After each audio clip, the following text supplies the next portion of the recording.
What's up, guys? I'm going to be breaking down this $164,000 NAS trade that I took yesterday. I'm currently in Madrid. I'm on vacation, but this literally just goes to show you the power of trading. First things first, when I headed to the charts, I did not know if I should be buying or selling. So the first thing I did was go to forexfactory.com and identify the last news release that we had. So here you guys can see we have core PPI. Now, core PPI came out at 0.1%, and it is red, right? And the reason why it's red is because we're expected to come out at 0.4%. So the economy has actually not performed as well as it was supposed to, right? It was supposed to be at 0.4%. It actually only came out at 0.1%. Same thing, we have PPI over here, 0.5%. It was supposed to come out at 1.1%. So the economy is showing us that it's shrinking over here is actually a good sign for investors. The reason being is when the economy shrinks, it tells us that at the current interest rates, the economy is struggling. It's not thriving. And if the economy is struggling at the current interest rates, that is now a signal towards cutting interest rates. And as we know, the lower the interest rate is, the cheaper it is to purchase money at. So the cheaper you can borrow money, the more you're going to see a risk on market, right? That's going to be where people have a lot more to spare.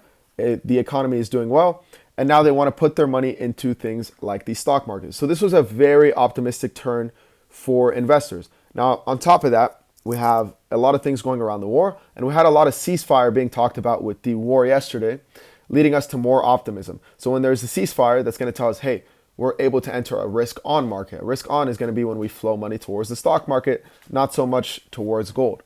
So once I had these confluences in, I was like, okay, I'm looking for buys on NAS. Now I had my confluences, now I needed the volume. So I looked for that New York Stock Exchange open, which was just around over here.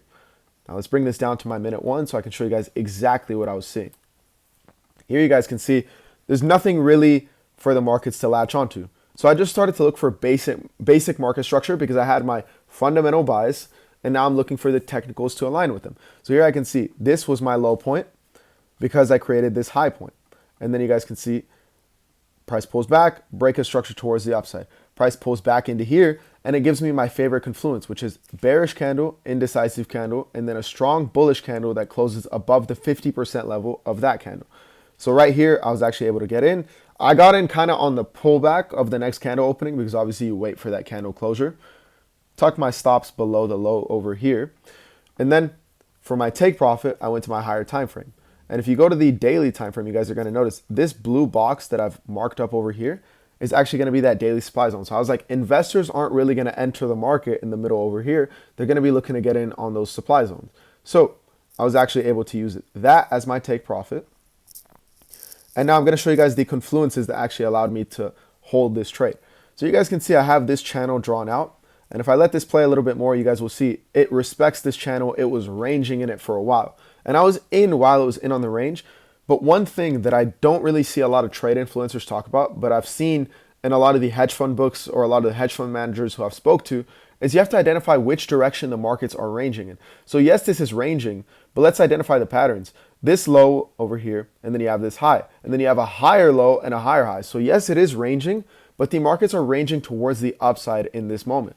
And then once again, we break structure, we retest outside of that channel, and then we continue pushing upwards. So a lot of scale-in opportunities that could have been taken like over here with a bigger stop loss, but regardless, that take profit level was so big that even this is still 1 to 2.3 risk to reward ratio. I didn't take any scale-ins because I was heavily risked on this entry. I knew I had a very nice entry for this, but there were a lot more opportunities. You let the market start to play out, you can see it's literally just trending towards the upside.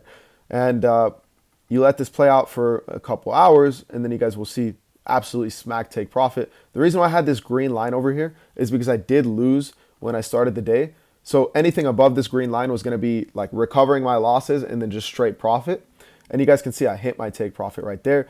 This trade literally took 2 hours and 45 minutes to catch 9x your risk. I caught $160,000 on this trade in my live trading room. If you guys want to be a part of the live trading room, I'm going to leave the link in the description. If you guys join my free Telegram, I have instructions on how you can be a part of the live trading room for free. So there's a paid monthly option and there's a free option. If you guys join the free Telegram, you're going to see exactly how to join for free. Make sure you guys like, comment, and subscribe, and I'll see you guys in the next video.